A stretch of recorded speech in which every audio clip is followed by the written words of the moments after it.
പഴയ നിയമത്തിൽ സൃഷ്ടികർത്താവായ യഹോവ, പുതിയ നിയമത്തിൽ യഹൂദ ഗോത്രത്തിലെ സിംഹം. വെളിപ്പാടിലെ ഇടിനാദവും സർവശക്തനും അഗ്നിജ്വാലയ്ക്കൊത്ത കണ്ണുള്ള ആമേൻ എന്നുള്ളവൻ അരുളി ചെയ്യുന്നതെന്തെന്ന് ചെവിയുള്ളവൻ കേൾക്കട്ടെ. നിന്റെ ആദ്യ സ്നേഹം വിട്ടുകളഞ്ഞു എന്നൊരു കുറ്റം നിന്നെക്കുറിച്ച് പറവാനുണ്ട്. നീ ഏതിൽ നിന്ന് വീണിരിക്കുന്നു എന്ന് ഓർത്ത് മാനസാന്തരപ്പെട്ട്, സഭ ഒന്ന്, ആത്മാവ് ഒന്ന്, കർത്താവ് ഒരുവൻ, വിശ്വാസം ഒന്ന്, സ്നാനം ഒന്ന് എന്ന ഈ ആദ്യ വിശ്വാസത്തിലേക്ക് മടങ്ങി വരിക. ഇല്ലാഞ്ഞാൽ നന്നല്ല. ആമേൻ. ഹല്ലേലൂയ. നമ്മുടെ സഭയിൽ നിന്ന് പുതിയതായിട്ട് വന്നിട്ടുണ്ട്. തൃശ്ശൂരിൽ നിന്നാണ് അവർ വന്നത്. വിശ്വാസ സ്നാനം സ്വീകരിക്കുന്നതിനായിട്ട് വന്നതാണ്. അവരെ കർത്താവ് യേശു ക്രിസ്തു നമ്മുടെ സഭയിലേക്ക് നമ്മൾ സ്വാഗതം ചെയ്യുന്നു. എഴുന്നേൽക്കാൻ നമ്മൾ ഇന്ന് എടുക്കുന്ന വിഷയം ജീവപുസ്തകം എന്നതാണ്. അതിനായി വെളിപ്പാട് പുസ്തകം ബൈബിൾ ഉള്ളവർ എടുക്കുക, ഇല്ലെങ്കിൽ ഇവിടെ നിന്നിട്ട് വെളിപ്പാട് പുസ്തകം 3-ാമത്തെ അധ്യായം 5-ാമത്തെ വായിക്കാം. വെളിപ്പാട് പുസ്തകം 3-ാമത്തെ അധ്യായം 5-ാമത്തെ വാക്യം. ജയിക്കുന്നവൻ വെള്ളയുടുപ്പ് ധരിക്കും. അവന്റെ പേർ ഞാൻ ജീവപുസ്തകത്തിൽ നിന്ന് മായ്ച്ചു കളയാതെ എന്റെ പിതാവിന്റെ സന്നിധിയിലും അവന്റെ ദൂതന്മാരുടെ മുമ്പിലും അവന്റെ പേർ ഏറ്റുപറയും. ആമേൻ. പ്രാർത്ഥിക്കാം. കരുണയുള്ള കർത്താവെ, സ്തോത്രം ചെയ്യുന്നു, സ്തുതിക്കുന്ന കർത്താവെ. തിരുവചനം വായിക്കപ്പെട്ടിരിക്കുന്നു. 2000 വർഷങ്ങൾക്ക് മുമ്പ് ദൈവത്തിന്റെ വചനം മർമ്മമായിട്ട് 7 മുദ്രകളാൽ ബൈബിൾ മുദ്രയിടപ്പെട്ട് ഞങ്ങൾക്ക് നൽകിയെങ്കിലും കാലത്തികവിൽ കരുണയുള്ള കർത്താവെ, അങ്ങ് വില്യം മരിയം ബ്രൻഹാമിലൂടെ ഈ വചനത്തിന് വെളിപ്പാട് നമുക്ക് വിളമ്പി തന്ന മഹാകൃപയ്ക്കായി നന്ദി. ഇതിൽ നിന്ന് കർത്താവെ നമ്മോട് എന്താണോ അങ്ങ് സംസാരിക്കുന്നത് അത് കേൾക്കുവാൻ ഞങ്ങൾ കാതോർത്ത് വന്നിരിക്കുന്നു. ചെവിയുള്ളവൻ കേൾക്കട്ടെ. ആത്മാവിന്റെ ചെവി ഉണർന്നിരിപ്പാൻ കരുണയുള്ള കർത്താവെ നമ്മെ സഹായിക്കണമേ. ഞങ്ങളുടെ ആത്മാവിനോട് കൂടെ ചേർന്നിരിക്കണമെന്ന് പ്രാർത്ഥിക്കുന്നു. ഇന്ന് അങ്ങ് എന്നോട് സംസാരിക്കുന്ന ഈ വെളിപ്പാടാകുന്നു ഇന്ന് എന്റെ മന്ന. അവണ്ണമാണോ എന്ന് ഞാൻ പരിശോധിച്ചുകൊണ്ട്, അതല്ലെങ്കിൽ അങ്ങനെ ആയിരിക്കാൻ തക്കവണ്ണം കരുണയുള്ള കർത്താവെ അങ്ങ് നമ്മെ സഹായിക്കണമേ എന്ന് പ്രാർത്ഥിക്കുന്നു. സകലതും അങ്ങയുടെ നാമ മഹത്വത്തിനായിരിക്കട്ടെ. യേശു ക്രിസ്തു നാമത്തിൽ തന്നെ ആമേൻ. ഇരിക്കാം, എല്ലാവർക്കും ഇരിക്കാം. Hallelujah, hallelujah. സ്തോത്രം. ജീവപുസ്തകം. ശ്രദ്ധയോടെ ആയിരിക്കുക, പ്രാർത്ഥനയോടെ ആയിരിക്കുക. കർത്താവ് ഇന്ന് എന്നോട് സംസാരിക്കണം. ഒരു ആചാരത്തിനായി നമ്മൾ സഭയിൽ വന്നതാകരുത്. ഓരോ ദിവസവും നമ്മൾ ഇവിടെ പറയാറുണ്ട്, തലേ ദിവസമോ എപ്പോഴാണോ നമുക്കൊരു ഉണർവ്, എപ്പോഴും ഉണർവ് തന്നെ ആയിരിക്കണം. നാളെ ചർച്ചിൽ പോയപ്പോൾ എന്റെ കർത്താവ് എന്നോട് സംസാരിക്കണം. മണവാട്ടി ദൈവത്തിന്റെ ശബ്ദം കേൾക്കുന്നു എന്നാണ്. ശബ്ദം കേട്ടില്ല എങ്കിൽ ഇവിടെ സംസാരിക്കുന്ന ഈ ശബ്ദമല്ല കേൾക്കേണ്ടത്. ദൈവം നിങ്ങളുമായി സംസാരിക്കും. പ്രവാചകൻ കർത്താവ് പറഞ്ഞ അതൊരു കൈവഴിയാകുന്നു. ആ കൈവഴി നമുക്കുണ്ടായിരിക്കണം. അതിനാണ് ഇവിടെ സഭയിൽ വന്നത്. ഇവിടെ വായിക്കുന്നത് ഒരുപക്ഷെ നിങ്ങൾക്കെല്ലാം കേൾക്കാം, പക്ഷെ ദൈവം നിങ്ങളോട് സംസാരിക്കുമ്പോൾ നിങ്ങൾ അറിയാതെ ആമേൻ ഹല്ലേലൂയ. കാര്യം മണവാളൻ മണവാട്ടിയോട് സംസാരിക്കും. ഹല്ലേലൂയ. ആത്മാവും മണവാട്ടിയും ഒന്ന് തന്നെ പറയുന്നു. ആത്മാവായ മണവാളൻ നമ്മളോട് സംസാരിക്കും, മണവാട്ടിയ നാമം ആമേൻ അത് തന്നെയാകുന്നു. പ്രാർത്ഥനയോടെ ആയിരിക്കുക. ഇവിടെ വായിച്ച വേദഭാഗം, ജയിക്കുന്നവൻ വെള്ളയുടുപ്പ് ധരിക്കും. അവന്റെ പേർ ഞാൻ ജീവപുസ്തകത്തിൽ നിന്ന് മായ്ച്ചു കളയാതെ എന്റെ പിതാവിന്റെ സന്നിധിയിലും അവന്റെ ദൂതന്മാരുടെ മുമ്പിലും അവന്റെ പേർ ഏറ്റുപറയും. ജയിക്കുന്നവൻ വെള്ളയുടുപ്പ് ധരിക്കും. അത് വാക്യം 4-ന്റെ ഒരു ആവർത്തനമാണ്. ഉടുപ്പ് മലിനമാകാത്ത കുറെ പേർ സർദീസിൽ നിനക്കുണ്ട് എന്ന് വളരെ വർഷങ്ങൾക്ക് മുമ്പ് തന്നെ ഒരു പഴമൊഴിയായിട്ട് നാട്ടിൽ പറയാറുണ്ട് എന്നാണ് പ്രവാചകനോട് പറയുന്നത്. അത് അർത്ഥമാക്കുന്നത് ഉടുപ്പിൽ മാലിന്യം കലരാതെ എന്ന് ആണ് അവർ ഉദ്ദേശിക്കുന്നത്. പക്ഷെ നമ്മൾ ഉടുപ്പ് എന്ന് പറഞ്ഞാൽ നീതിയുടെ വസ്ത്രമാണ്. ആ നീതിയുടെ വസ്ത്രം നമ്മൾ വിളിച്ച് വേർതിരിക്കപ്പെട്ട് വിശ്വാസ സ്നാനം സ്വീകരിച്ച് ദൈവസന്നിധിയിൽ പരിശുദ്ധത്വം പ്രാപിച്ച് ദൈവത്തിന്റെ സന്നിധിയിലേക്ക് വരുമ്പോൾ നാം എങ്ങനെ ജീവിക്കണം എന്നത് നമ്മുടെ സർവീസ് മാനുവൽ ആകുന്നു. മെസ്സേജ് ഒരു മണവാട്ടി എങ്ങനെ ജീവിക്കണം എന്ന സർവീസ് മാനുവൽ. ഈ വചനമാണ് നമ്മുടെ നീതിയുടെ വസ്ത്രം. അത് മണവാളൻ മണവാട്ടിയോട് സംസാരിക്കുന്നതാണ്. അതിന് ആമേൻ പറയുമ്പോൾ അത് നീതിയുടെ വസ്ത്രമാകും. അല്ല എങ്കിൽ പ്രവാചകന്റെ മെസ്സേജിൽ പറഞ്ഞ മണവാളൻ മുഴുവചനമാണ്, മണവാട്ടിയും മുഴുവചനമായിരിക്കണം.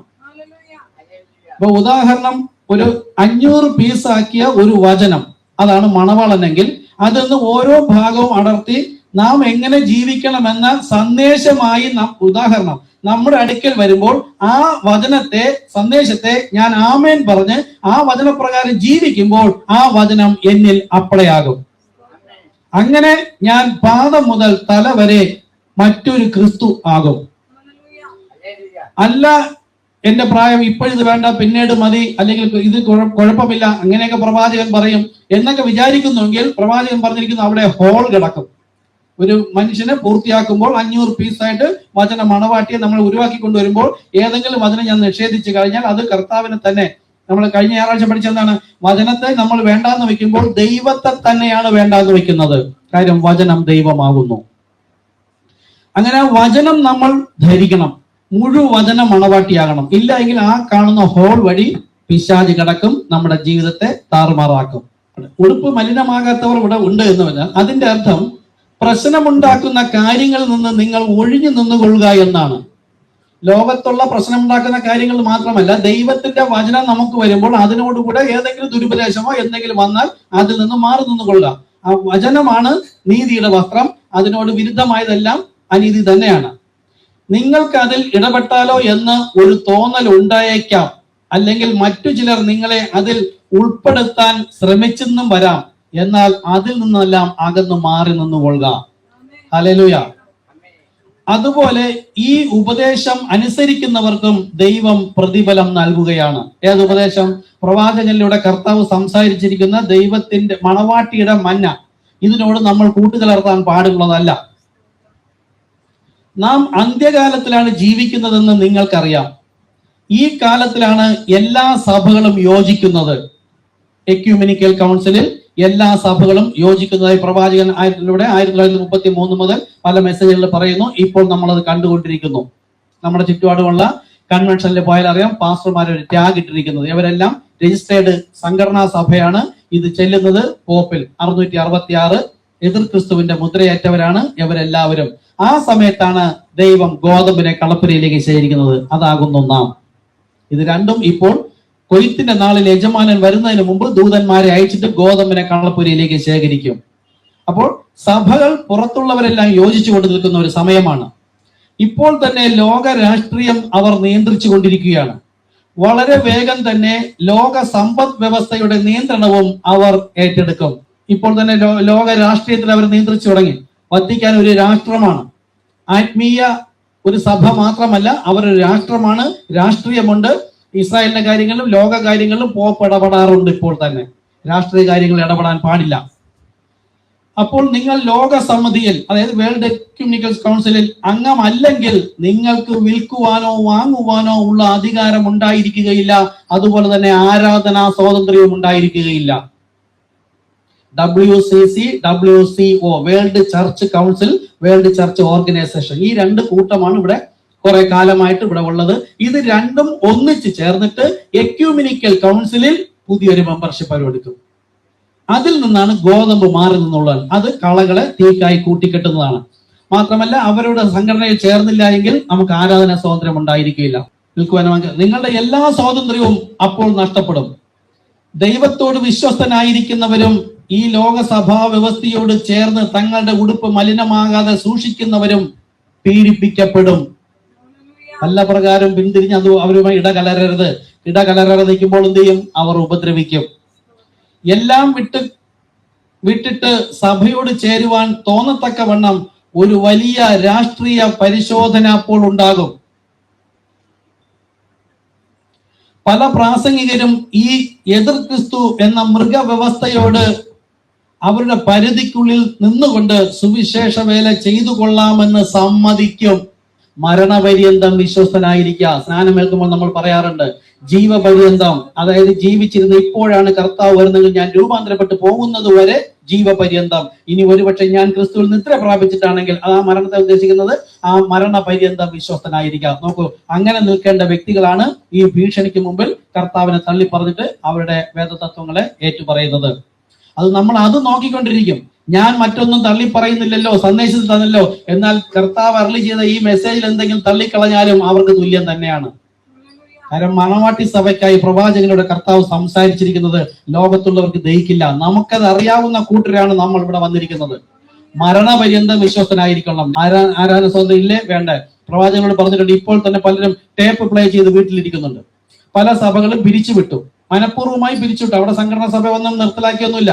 അവര് സഭ പിരിച്ചുവിട്ട് വീട്ടിലിരുന്നിട്ട് തിരുവത്താഴത്തിന് മാത്രം ഒത്തുകൂടും. അതെന്താണ്? പണം സമ്പാദിക്കാൻ. തിരുവത്താഴാകുമ്പോൾ ദശാംശം കിട്ടും, അത് വാങ്ങിച്ചുകൊണ്ട് വീട്ടിൽ ഇരിക്കുക. Only play. വീട്ടിലും പ്ലേ ചെയ്യുക മാത്രമേ ചെയ്യാവൂ. 5 fold മിനിറ്റ്സ് നിന്ന് പോയിട്ടില്ല. പ്രവാചകൻ പറഞ്ഞിട്ടുണ്ട്, അവസാനത്തെ മണവാട്ടി വന്ന് കർത്താവിന്റെ സംഖ്യ തികയോളം 5 fold മിനിറ്റ്സിൽ നിന്ന് പോവുകയില്ല. അപ്പോൾ അനേകം പേർ വീണു പോകും. ഇപ്പോൾ നമ്മൾ സന്ദേശം തള്ളിക്കളഞ്ഞിരുന്നാലും അവരുടെ കൂട്ടത്തിൽ തന്നെ 2 ഗണമേ ഉള്ളൂ. ഒന്ന് വിശ്വസിക്കുന്നവരും ഒന്ന് വിശ്വസിക്കാത്തവരും. പിന്നെ നാട്യ ക്രിസ്ത്യാനി. ഈ നാട്യ ക്രിസ്ത്യാനിയും അവിശ്വാസത്തിന്റെ കൂട്ടത്തിൽ തന്നെയാണ് വരുന്നത്. 3 kinds of believers എന്നുള്ള മെസ്സേജ് ഉണ്ട്, വായിച്ചു നോക്കുക. ഓക്കെ. സുവിശേഷ വേല ചെയ്തു കൊള്ളാമെന്ന് അവർ സമ്മതിക്കും. അവർ പൗരോഹിത്യത്തിന്റെ മുഖസ്തുതിയിലും പ്രശസ്തിയിലും വീണു പോകും. പൗരോഹിത്യത്തിന്റെ മുഖസ്തുതി വെച്ചാൽ പൗരോഹിത്യ ശുശ്രൂഷ ചെയ്യുന്നവരുടെ നല്ല വാക്കുകൾ. നിങ്ങൾ ഞങ്ങളോട് വന്നല്ലോ, കർത്താവ് നിങ്ങൾ അനുഗ്രഹിക്കട്ടെ എന്ന് പറഞ്ഞാൽ അവർ മുഖസ്തുതിക്കും. മുഖസ്തുതി ഉണ്ടാവും, ആരാധന സ്വാതന്ത്ര്യം ഉണ്ടാവും. അപ്പോൾ നമ്മൾ വീണുപോയവരുടെ കൂട്ടത്താണ് കർത്താവ് നമ്മെ കാണുന്നത്. ഈ കള്ള ഇടയന്മാരെ അനുഗമിച്ചുകൊണ്ട് ജനങ്ങൾ നേരെ കശാപ്പുശാലയിലേക്ക് എന്ന പോലെ പോവുകയാണ് ചെയ്യുന്നത്. കണ്ടോ? കള്ളക്രിസ്തുക്കളെ അനുഗമിച്ചിട്ട് യഥാർത്ഥത്തിൽ സഭയാണ് ആരാധിക്കാൻ, നമുക്ക് ആരാധന സ്വാതന്ത്ര്യം കിട്ടുമല്ലോ എന്ന് പറയുമ്പോൾ എങ്ങോട്ട് പോകുന്നു? കശാപ്പുശാലയിലേക്ക് പോകുന്നത് പോലെ. ന്യായവിധി സമയത്ത് അവരെല്ലാം നഗ്നരാണെന്ന് കാണപ്പെടും. എന്താ? എങ്ങനെ നഗ്നര്? നീതിയുടെ വസ്ത്രം ഉണ്ടാവുകയില്ല. മത്തായി സുവിശേഷം 22-ാമത്തെ അധ്യായത്തിൽ ഒരു രാജാവിന്റെ കല്യാണ സമയത്ത് അനേകരെ വിളിച്ചുകൊണ്ട് വന്നപ്പോൾ വിവാഹ വസ്ത്രമില്ലാതെ അവിടെ ഒരുവനെ കണ്ടു. സഹോദര, നീ ഏതു വഴിയായി വന്നു എന്നാ ചോദിച്ചത്. വന്ന വഴി ഒന്നേ ഉള്ളു, കർത്താവായ യേശു ക്രിസ്തു. ആ നാമത്തിന് ഉപരിയായി നിൽക്കുന്ന ഒരു രീതിയിൽ പോയിട്ടും കാര്യമില്ല. ആ വസ്ത്രമില്ലാത്തവനെ കൈയും കാലും കെട്ടി ഏറെ ഇരുളിൽ, അതായത് നരകത്തിൽ തള്ളി. അവർക്ക് വെള്ളയുടുപ്പ് നൽകിയില്ല. അവർ അവനോടുകൂടെ നടക്കുകയുമില്ല. ലോകത്തിന്റെ കറ പറ്റിയ വസ്ത്രം ധരിച്ച് പിശാചിന്റെ കൈ പിടിച്ചുകൊണ്ട് ഇവിടെ നടക്കുകയും അതേസമയം ദൈവത്തോട് ചേർന്ന് നടക്കുവാനും നിങ്ങൾക്ക് സാധ്യമല്ല. നമ്മൾ സംഘടനാ സഭയെ കുറിച്ചാണ് പറയുന്നത്. സംഘടനാ സഭയെ മാത്രം നോക്കിയിരിക്കാനല്ല ഞാൻ ഇവിടെ വന്നത്. ഞാൻ ഇന്ന് ദൈവത്തിന്റെ വചനപ്രകാരമാണോ ഞാൻ ജീവിക്കുന്നതെന്ന് പരിശോധിക്കാനാണ് ഞാൻ വന്നത്. അപ്പോൾ തന്നെ സന്ദേശം പ്രകാരമാണോ ഞാൻ ജീവിക്കുന്നത്, അതോ പഴയ വിശ്വാസവും പുതിയതും കൂടെ കൂട്ടിക്കെട്ടിയിട്ടാണോ, അല്ലെങ്കിൽ ഈ പറയുന്നത് അവിശ്വസിക്കുന്നുവോ? എങ്കിലും വീണുപോയവരുടെ കൂട്ടത്താണ്. ദൈവത്തിന്റെ വിളി കേട്ട് നിങ്ങൾ ഉയർത്തെഴുന്നേൽക്കുവാനുള്ള സമയമാണ് ഇത്. ആമേൻ.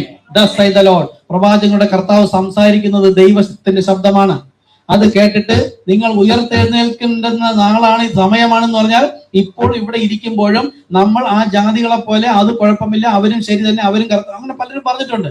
അവരെയും ദൈവം വിളിച്ച് വേർതിരിക്കല്ലേ, അനുഗ്രഹം കൊടുക്കുന്നില്ലേ, പ്രാർത്ഥനയ്ക്ക് വരം കൊടുക്കുന്നില്ലേ, അതുകൊണ്ട് അവരും ഉണ്ടാകും എന്ന് പറഞ്ഞാൽ കർത്താവ് വിളിച്ചു വല്ല പ്രകാരവും പിന്തിരിഞ്ഞ് നിങ്ങൾ അവരുമായി ഇടകലരരുത്. വെളിപ്പാട് 18:4 ഇതിനകത്ത് പറയുന്നുണ്ട്. വെളിപ്പാട് 18:4 പറഞ്ഞ അവളുടെ പാപങ്ങളിൽ കൂട്ടാളികളാകാതെയും അവളുടെ ബാധകളിൽ ഓഹരിക്കാരാകാതെയും ഇരിപ്പാൻ, അവരുടെ ഇടയിൽ നിൽക്കാനല്ല, അവളെ വിട്ടു പോരുവിൻ. കർത്താവ് അങ്ങനെ പറഞ്ഞാൽ വള്ളിക്കോ പുള്ളിക്കോ മാറ്റമില്ല, അവരെ വിട്ടു മാറുക തന്നെ വേണം. ഇനി ഇവിടെ ഇരുന്നിട്ട് ഞാൻ അവിടെയും കൂടി ആണെങ്കിലും തെറ്റിപ്പോയവരുടെ കൂട്ടത്തിൽ വരും. അപ്പോൾ ദൈവത്തിന്റെ രീതി എപ്പോഴും ഒരു സെപ്പറേഷനാണ്. ഉൽപ്പത്തി മുതൽ നോക്കുക, ആകാശവും ഭൂമിയും തമ്മിൽ വേർതിരിച്ചു, കടലും ജലവും കരയും തമ്മിൽ വേർതിരിച്ചു, ഇരുളും വെളിച്ചവും തമ്മിൽ വേർതിരിച്ചു. എപ്പോഴും ദൈവം ആദ്യം മുതൽ കാണുന്നത് തന്റെ ജനമാണെങ്കിൽ ഒരു വേർപാടുണ്ടായിരിക്കണം. ആ വേർപാട് കർത്താവിന് നിർബന്ധമാണ്. ഞാൻ വേർപാടിൽ നിൽക്കാതെ നിന്ന ഞാൻ വചനമെടുത്ത് സുവിശേഷീകരിച്ചിട്ട് വേർപാടൊന്നും വേണ്ട എന്ന് പറയുന്നുവെങ്കിൽ അവർ എതിർ ക്രിസ്തു. കർത്താവിന്റെ വചനത്തിൽ ഒരു നാൾ മാറ്റം ഉണ്ടാവുകയില്ല. ആ വചനോട് പറയുന്നത് വെളിപ്പാട് 18:4, എന്റെ ജനമായുള്ളവരെ അവളുടെ പാപങ്ങളിൽ കൂട്ടാളികളാകാതെയും അവളുടെ ബാധകളിൽ ഓഹരിക്കാരാകാതെയും ഇരിപ്പാൻ അവളെ, അതായത് സംഘടനാ സഭയെ വിട്ടുപോരുവേൻ. ഇത് വിളിക്കുന്ന ആരാണ്? ആ ഉൽപ്പത്തി 18:4 വായിക്കുമ്പോൾ വേറെ ഒരു ശബ്ദം സ്വർഗത്തിൽ നിന്ന് പറയുന്നതായി ഞാൻ കേട്ടു എന്നാണ്. അതാരാ സംസാരിക്കുന്നത്? ആത്മാവ്. ഒന്നുകൂടെ പറഞ്ഞാൽ മണവാളൻ. വിട്ടുപോരാൻ ആത്മാവ്. വെളിപ്പാട് പുസ്തകം 22-ാമത്തെ അധ്യായം 17-ാമത്തെ വാക്യത്തിൽ കഴിഞ്ഞ ആഴ്ച നമ്മൾ എടുത്താണ്. ആത്മാവും മണവാട്ടിയും ഒന്ന് തന്നെ പറയുന്നു. ആത്മാവ് മുകളിൽ നിന്ന് പറയുന്നു, ആ സംഘടനാ സഭയെ വിട്ടു പോരുവിൻ. മണവാട്ടി കുഴപ്പമില്ല എന്ന് പറഞ്ഞാൽ അത് ആരല്ല? മണവാട്ടിയല്ല. മണവാട്ടി എന്ന് പറയുന്നവർ നമ്മൾ നമ്മളെ മണവാട്ടിയാക്കുന്നു, വിശ്വസിക്കുന്നു, പ്രത്യാശ വയ്ക്കുന്നു. പക്ഷെ ആത്മാവ് പറഞ്ഞതല്ല നമ്മൾ പറയുന്നതും ജീവിക്കുന്നതുമെങ്കിൽ മണവാട്ടിയല്ല. വെളിപ്പാട് പുസ്തകം 22:17 കഴിഞ്ഞ വർഷം പറഞ്ഞാണ്. ഇവിടെ അതുപോലെ വേറൊരു ശബ്ദം സ്വർഗത്തിൽ നിന്ന് പറയുന്നതായി ഞാൻ കേട്ടത്. ആത്മാവ് സംസാരിക്കുകയാണ്. ആരിലൂടെ? അന്ന് യോഹന്നാനിലൂടെ സംസാരിക്കുകയാണ്. അത് ഇപ്പോൾ വാസ്തവത്തിൽ സംസാരിച്ചത് ആരിലൂടെയാണ്? ഇവിടെ നിന്ന് തിരികെ പോയത് നമ്മൾ വെളിപ്പാട് പുസ്തകം 1-ാമത്തെ അധ്യായം പഠിച്ചതാണ്. യോഹന്നാനാണ് ഇത് കൊണ്ടുവന്ന് കാണിച്ചു കൊടുത്തത്. യോഹന്നാനാണ് എഴുതിയിരിക്കുന്നത്. അങ്ങനെയെങ്കിൽ യോഹന്നാനോട് പറഞ്ഞു കൊടുത്ത ആരാണ്? ദൂതൻ എന്ന് പറഞ്ഞ കാര്യമല്ല, ആരാണെന്ന് വ്യക്തമായി പറയണം. Seventh Angel. വില്യം മാരിയം ബ്രൻഹാം എന്ന് പറയരുത്, അങ്ങനെ പഠിപ്പിച്ചു, എന്നെയൊക്കെ പഠിപ്പിച്ചു. വില്യം മാരിയം ബ്രൻഹാമില് ആണ് സെവൻത് ഏഞ്ചൽ വന്നത്. ആ സെവൻത് ഏഞ്ചൽ വരുന്നത് വരെ പ്രവാചകൻ ഒരു സാധാരണ നോർമൽ മനുഷ്യൻ. ആ സെവൻത് ഏഞ്ചൽ വന്നിട്ട് പ്രവാചകനിലൂടെ സംസാരിക്കുമ്പോൾ അത് ആരുടെ ശബ്ദം? Thus saith the Lord. എന്തുകൊണ്ട്? സെവൻത് ഏഞ്ചലിന് കൊടുത്തത് ആരാണ്? തിരിച്ചു പോവുകയാണ്. ആര് കൊടുത്തു? ഇവിടെ പഠിപ്പിച്ച് ഓർക്കെന്ന് പറയോ?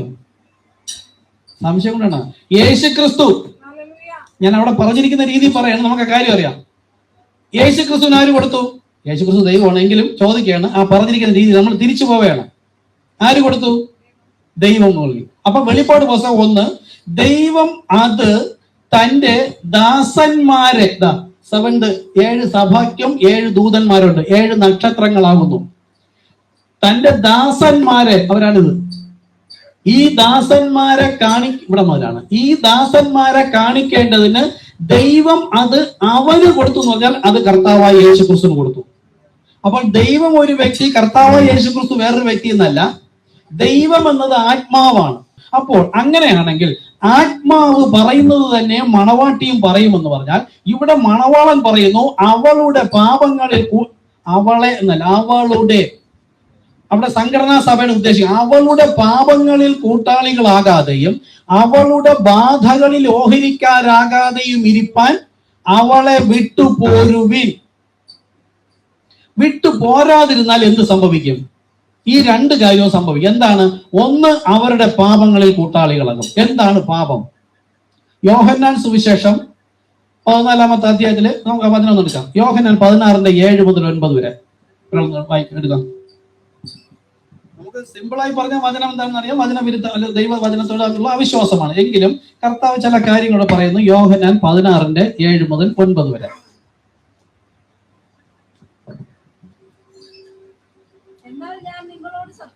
ഞാൻ വായിക്കോട്ടെ, മൈക്ക് 7 മുതൽ. ശ്രദ്ധിക്കണേ, കർത്താവ് ഇതാരാണ് സംസാരിക്കുന്നത്? യേശു എന്ന് നമുക്ക് പറയാം. പക്ഷെ സംസാരിക്കുന്ന യേശു പറഞ്ഞു, ഞാനല്ല, എന്റെ പിതാവ് അത്രേ സംസാരിക്കുന്നത്. പുത്രൻ സ്വതവേ ഒന്നും സംസാരിക്കുന്നില്ല. ഈ വെളിപ്പാടിലാണ് മണവാട്ടി വചനത്തെ കാണാൻ. പണ്ട് മുതലേ യേശുവിന്റെ വചനം, പഴയ നിയമം പിതാവിന്റെ വചനം, അപ്പോസ്തലൻ പറഞ്ഞ പോലെ പരിശുദ്ധാത്മാ വചനം, ഇങ്ങനെയല്ല നമ്മൾ പഠിക്കാൻ. പുത്രൻ എന്ന് നാം കണ്ട ശരീരത്തിനുള്ളിൽ സംസാരിച്ചത് Thus saith the Lord, ദൈവം തന്നെ. അങ്ങനെയെങ്കിൽ ഈ ബോഡിയുമായി മുകളിൽ പോയ ശേഷം അപ്പോസ്തലന്മാരെ കർത്താവ് ഒരുക്കി. ആ ബോഡിയിൽ ഇരുന്നും സംസാരിച്ചത് ഇതേ കർത്താവ് തന്നെ. പരിശുദ്ധാത്മാവിനെ കർത്താവ് എന്ന് പറയുന്നുണ്ട്. വെളിപ്പാട് പുസ്തകം എടുത്താൽ അറിയാം. കർത്താവിൽ മരിച്ച വൃതന്മാർ ആദ്യ ഫലമായി വരും അവിടെ പറയുന്നുണ്ട്. ഇവിടെ വേറൊരിടത്ത് പരിശുദ്ധാത്മാവിൽ മരിക്കുന്നവർ, മറ്റൊരിടത്തോ ക്രിസ്തുവിൽ മരിക്കുന്നവർ. അപ്പൊ യഹോവയെയും കർത്താവ് എന്ന് പറഞ്ഞിട്ടുണ്ട്, യേശുവിനെയും കർത്താവ് എന്ന് പറഞ്ഞിട്ടുണ്ട്, പരിശുദ്ധാത്മാവിനെയും കർത്താവ് എന്ന് പറഞ്ഞിട്ടുണ്ട്. ടോട്ടൽ സംസാരിച്ചത് ദൈവം. ആവർത്തന പുസ്തകം 18 നോക്കിയാൽ, നിന്നെ പോലെ ഒരു പ്രവാചകനെ ഞാൻ അവരുടെ ഇടയിൽ നിന്ന് എഴുന്നേൽപ്പിച്ചിട്ട് എന്റെ വചനങ്ങളെ ഞാൻ അവന്റെ നാവിന്മേലാക്കി, എന്റെ നാമത്തിൽ അവൻ പറയുന്ന എന്റെ വചനം യാതൊരുത്തനെങ്കിലും കേൾക്കാതിരുന്നാൽ ഞാൻ ചോദിക്കും. അപ്പം യേശുവോട് സംസാരിച്ച മുഴുവൻ ആരാണ്? ദൈവമാണ്. ആ രീതിയിലാണ് ഇത് കാണാൻ. ഓക്കെ, അല്ലാതെ ലോകക്കാർ ബൈബിൾ വായിക്കുന്ന പോലെ നമ്മൾ വിശ്വാസ സ്നാനം സ്വീകരിച്ചിട്ട് ഈ സഭയിൽ വരുന്നതിന് മുമ്പ് വായിച്ചതുപോലെ വായിക്കരുത്. എന്നാൽ ഞാൻ നിങ്ങളോട് സത്യം പറയുന്നു, ഞാൻ പോകുന്നത് നിങ്ങൾക്ക് പ്രയോജനം. ഇവിടെ ഞാനെന്ന് ശ്രദ്ധിക്കുക, ഇവിടെ ഞാനെന്ന് ഉദ്ദേശിക്കുന്നത് യേശു ക്രിസ്തുവിനെ കാണിക്കുകയാണ്. ശരീരധാരിയായി വന്ന യേശു ക്രിസ്തുവിനെ കാണിക്കുകയാണ്. ഞാൻ പോകാഞ്ഞാൽ കാര്യസ്ഥൻ നിങ്ങളുടെ അടുക്കൽ വരികയില്ല. ഞാൻ പോയാൽ അവനെ നിങ്ങളുടെ അടുക്കൽ അയക്കും. അവൻ വന്ന് പാപത്തെക്കുറിച്ചും നീതിയെക്കുറിച്ചും ന്യായവിധിയെക്കുറിച്ചും ലോകത്തിന് ബോധ്യം വരുത്തും. അടുത്ത് പാപം എന്താണെന്ന് ശ്രദ്ധിച്ചോളൂ, ഒന്നുകൂടെ പറയുന്നുണ്ട്. 9, അവർ എന്നിൽ വിശ്വസിക്കായ കൊണ്ട് പാപത്തെക്കുറിച്ചും. അപ്പോൾ അവരുടെ പാപങ്ങളിൽ കൂട്ടാളികളാകാതെയും എന്ന് പറഞ്ഞ ആ ഒരു ഭാഗം കൂടെ എടുക്കുകയാണ്. എങ്കിൽ എന്താണ് പാപം? ഒന്നാമത് നമുക്കറിയാം, ദൈവവചനത്തോടുള്ള അവിശ്വാസമാണ് പാപം. പക്ഷെ ഇവിടെ യേശു പറയുന്നു, പിതാവിനോടായാൽ ഞാൻ ക്ഷമിക്കും, എന്നോടായാലും ഞാൻ ക്ഷമിക്കും, പരിശുദ്ധാത്മാവിനോടായാലോ ഈ ലോകത്തും വരുവാനുള്ള ലോകത്തും ക്ഷമിക്കില്ല എന്ന് പറഞ്ഞാൽ പാപം നിലനിൽക്കുമെന്നാണ്. കാരണം യേശു വ്യക്തമായി പറഞ്ഞു, ഞാൻ പോകുന്നത് പ്രയോജനം, ഞാൻ പോയ ശേഷം സത്യത്തിന്റെ ആത്മാവ് വരുമ്പോൾ, യോഹന്നാൻ 14:12 മുതലാണ്, അവൻ നിങ്ങളെ സകല സത്യത്തിലും വഴി നടത്തും. മാത്രമോ ഞാൻ പറഞ്ഞതിനെ ഓർമ്മപ്പെടുത്തി ഉപദേശിക്കും. അപ്പോൾ പരിശുദ്ധാത്മാവ് ഒന്നാണ് പഴയ നിയമത്തിലും സുവിശേഷങ്ങളിലും എന്തൊക്കെയാണ് പറഞ്ഞിരുന്നത് എന്ന കാര്യം ഓർമ്മപ്പെടുത്തി ഉപദേശിക്കുന്നത് എന്നാണ് ഇവിടുത്തെ വെളിപ്പെടുന്നത്. പക്ഷെ അപ്പോസ്തലന്മാർ പറഞ്ഞതോ, ഞങ്ങൾ മർമ്മമായിട്ട് അത്രേ പ്രസ്താവിക്കുന്നത്. അവിടെയും മർമ്മം. യേശു ഉപമയായി സാദൃശ്യമായി പറഞ്ഞു, പഴയ നിയമത്തിലും ഭാഗമായും ഗൂഢമായും സംസാരിച്ചു. അപ്പൊ പരിശുദ്ധാത്മാവ് വരുമ്പോഴെങ്കിലും സത്യം വെളിപ്പെടും എന്ന് കരുതിയിരുന്നു. പരിശുദ്ധാത്മാവ് വന്നപ്പോൾ അപ്പോസ്തലന്മാർ പറഞ്ഞു, ഞങ്ങൾ മർമ്മമായിട്ട് അത്രേ പ്രസ്താവിക്കുന്നത്. എന്തിനാ ഇങ്ങനെ സംസാരിച്ചത്? ഏതൊരുവനും പരിശുദ്ധാത്മപൂർണ്ണനാകണം. ഷണ്ടൻ ബൈബിൾ വായിച്ചപ്പോൾ തെളിയിച്ചു കൊടുക്കാൻ ആളില്ലായിരുന്നു. ഗ്രഹിപ്പിച്ചു കൊടുത്തപ്പോൾ അവന് മനസ്സിലായതുപോലെ ഒരു ക്രിസ്തു വിശ്വാസി ദൈവസഭയിൽ കടക്കുന്നതിന് ആദ്യ പടിയാണ് അപ്പോസ്തലപ്രവൃത്തി 8:12 പ്രകാരം ദൈവരാജ്യത്തെയും യേശുക്രിസ്തുവിന്റെ നാമത്തെയും കുറിച്ചുള്ള സുവിശേഷം കേട്ട് പശ്ചാത്താപവും മാനസാന്തരവും പാപമോചനം ഏറ്റുപറഞ്ഞു ഉപേക്ഷിച്ചിട്ട് സ്നാനപ്പെട്ട് പരിശുദ്ധാത്മാവ് പ്രാപിച്ച് ആ പരിശുദ്ധാത്മാവുമായിട്ടാണ് ദൈവസഭയുടെ, അതായത് ക്രിസ്തുവിന്റെ ശരീരത്തിന്റെ ഭാഗമാകാൻ കഴിയുള്ളൂ. യേശു പറഞ്ഞു, ഞാൻ വിശുദ്ധനാകിയാൽ നിങ്ങൾ വിശുദ്ധരാകുവിൻ. ഞാൻ ഇത്രയും വിശദീകരിച്ച് പറയുന്നത്, നമ്മൾ ലൈവായിട്ട് കാണുന്നതിൽ പുതിയ ആൾക്കാരുണ്ട്, സ്നാനപ്പെടേണ്ട ആൾക്കാരുണ്ട്. ഇപ്പം പുതിയതായിട്ട് സ്നാനപ്പെട്ട് വന്നവർക്കുണ്ട്. അവർക്ക് ജീവിത പുസ്തകം എടുത്തിട്ടില്ല, അതുകൊണ്ട് അതൊക്കെ ഓർമ്മപ്പെടുന്നത്. നമ്മുടെ സഭയിൽ മുമ്പുള്ളവർക്ക് അറിയാം, ഇതിപ്പം 3ാമത്തെ തവണയാണ് ജീവപുസ്തകം കൂടെ എടുക്കുന്നത്. അപ്പോൾ യേശു പറഞ്ഞു, ഞാൻ വിശുദ്ധനാകിയാൽ നിങ്ങൾ വിശുദ്ധരാകുവെന്ന് പറഞ്ഞാൽ പാപം ഏറ്റുപറഞ്ഞ് ഉപേക്ഷിച്ചുകൊണ്ട് വിശുദ്ധനാകില്ല, അത് പാപം ക്ഷമിക്കപ്പെടുകയുള്ളൂ. പഴയ നിയമത്തിൽ ലംഘനം ക്ഷമിച്ചും പാപം മറച്ചും കിട്ടിയ മനുഷ്യൻ ഭാഗ്യവാൻ. മറച്ചു എന്ന് വെച്ചാൽ പാപം അവിടെ ഉണ്ട്. 1 വർഷത്തേക്ക് ആ കർമ്മങ്ങൾ ക്രിയകളിലൂടെയും പാപം കർത്താവ് മറയ്ക്കുന്നു, ക്ഷമിക്കുന്നേ ഉള്ളൂ. പക്ഷെ യേശു ക്രിസ്തു കാൽവരി ക്രൂശിൽ ചൊരിഞ്ഞ ആ രക്തത്താൽ, ആ ബലിയാൽ ഒരിക്കലായി എന്നേക്കുമായി ആ പാപം ദൈവസന്നിധിയിൽ നിന്ന് പോലും നീക്കപ്പെട്ടു. അപ്പൊ മണവാളൻ അങ്ങനെ പറഞ്ഞെങ്കിൽ മണവാട്ടി അങ്ങനെയല്ലേ പറയേണ്ടത്?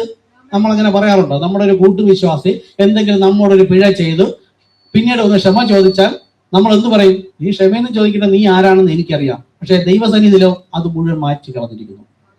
അങ്ങനെയാണ് നമ്മൾ ഒരു തെറ്റ് പറ്റി നമ്മൾ ഏറ്റു പറയുമ്പോൾ ഇന്നും കർത്താവ് ഇനി മേലിൽ അവൻ ചെയ്യില്ല എന്ന രീതിയിൽ വിശ്വസ്തരായിട്ട് കാണുകയാണ്. അപ്പൊ മണവാട്ടിയും അങ്ങനെ തന്നെയല്ലേ പറയേണ്ടത്? നമ്മുടെ സ്വഭാവം മറ്റൊന്നായാലോ മണവാട്ടിയുടെ ഗണത്തിൽ വരില്ല. അപ്പോൾ പരിശുദ്ധാത്മാവ് ഒന്ന് വെളിപ്പെടുത്തിയപ്പോൾ അത് കേൾക്കാതിരിക്കുന്നത് പാപം. അങ്ങനെയെങ്കിൽ പത്രോസിലൂടെ പ്രധാനപ്പെട്ട കാര്യം എടുക്കലും ദൈവസഭയിൽ കിടക്കുന്ന ആദ്യ സ്റ്റെപ്പാണ് പാപമോചന സ്നാനം. ആ സ്നാനത്തിന്റെ കടക്കൽ തന്നെ പിശാച് വന്ന് കത്തിവെച്ചു. യേശു എന്ന നാമം അശേഷമുണ്ടരുത്, ആരോട് ഉപദേശിക്കരുത്. സ്നാനം യേശുക്രിസ്തു നാമത്തിൽ ചെയ്യില്ല, വിവാഹം യേശുക്രിസ്തു നാമത്തിൽ ചെയ്യില്ല, മരണടക്ക ശുശ്രൂഷ യേശുക്രിസ്തു നാമത്തിൽ ചെയ്യില്ല, ഒന്നും ചെയ്യില്ല. പക്ഷെ ബൈബിൾ പരിശുദ്ധാത്മാവ് പറഞ്ഞത്, ഞാൻ പോയ ശേഷം സത്യത്തിന്റെ ആത്മാവ് വന്ന് അവൻ നിങ്ങളെ പാപത്തെക്കുറിച്ചും നീതിയെക്കുറിച്ചും ബോധം വരുത്തും. അത് കേൾക്കാതിരുന്നിട്ട് യേശുവിനെ കേൾക്കുന്നു എന്ന് പറഞ്ഞാലും പാപം തന്നെ. യേശു വന്നപ്പോ അവര് പറഞ്ഞു, ഞങ്ങൾക്ക് നിന്നെ വേണ്ട, മോശ മതി. കാര്യം യേശു വന്ന സമയത്ത് മോശയുടെ പുസ്തകങ്ങളായിരുന്നു അവർക്ക് വേദവാക്യം. പക്ഷെ യേശു ഈ യഹോവ, അവര് പ്രത്യാശ വെച്ച യഹോവ തന്നെ വ്യക്തമായി പറഞ്ഞിരുന്നു, മശിഹ വരുമ്പോൾ അവനെ കേൾക്കണം, സകലത്തിലും കേട്ടോളണം, അവനെ കേൾക്കാത്തവനെ ജനത്തിൽ നിന്ന് ഛേദിച്ചു കളയും. യേശുവും പോകാൻ സമയത്ത് പറഞ്ഞു, അപ്പോസ്തലന്മാർ പരിശുദ്ധാത്മ പ്രാപിച്ചു വരുമ്പോൾ, ഇവനെ കേൾക്കുന്നവൻ എന്നെ കേൾക്കുന്നു, ഇവനെ തള്ളുന്നവൻ എന്നെ അയച്ചവനെ തള്ളുന്നു. അപ്പൊ പാപം എന്ന് ഞാൻ ഇവിടെ പഠിപ്പിക്കാൻ ഉദ്ദേശിക്കുന്നത് എന്ന് വെച്ചാൽ, ഈ സംഘടനാ സഭകളാണ് ഇവിടെ ഉദ്ദേശിക്കുന്നത്. ഞാൻ പറഞ്ഞാൽ നിങ്ങൾക്കത് തെളിയിച്ചു തരാനാണ് ഈ വചനം എടുത്തത്. അപ്പോസ്തലന്മാർ പ്രവൃത്തി മുതൽ പരിശുദ്ധാത്മാവ് ഒന്ന് സംസാരിച്ച ആദ്യത്തെ ശുദ്ധീകരണത്തിനുള്ള പാപമോചന സ്നാനം തന്നെ ഈ മുഴുവൻ സഭകളും തെറ്റിച്ചിട്ട് നാമമല്ലാത്ത 3 വാക്കുകൾ പിതാവ്, പുത്രൻ, പരിശുദ്ധാത്മാവ് എന്ന് യേശു ആക്ഷരികമായി പറഞ്ഞു. അക്ഷരം കൊല്ലുന്നു. അതിന്റെ വെളിപ്പാട് പിതാവിന്റെ നാമം കർത്താവ്, പുത്രന്റെ നാമം യേശു, പരിശുദ്ധന്റെ നാമം ക്രിസ്തു. കർത്താവ് യേശു ക്രിസ്തു. ഇതിലാണ് സഭ പണിയുന്നത്. വെളിപ്പാട്. ഈ വെളിപ്പാടിന്മേൽ ഞാൻ എന്റെ സഭയെ പണിയുമെന്നാണ്. അപ്പൊ ഇത് തള്ളിക്കളഞ്ഞിരിക്കുന്ന ഭൂമിയിലെ എല്ലാ സംഘടനാ സഭയും പാപത്തിലാണ്.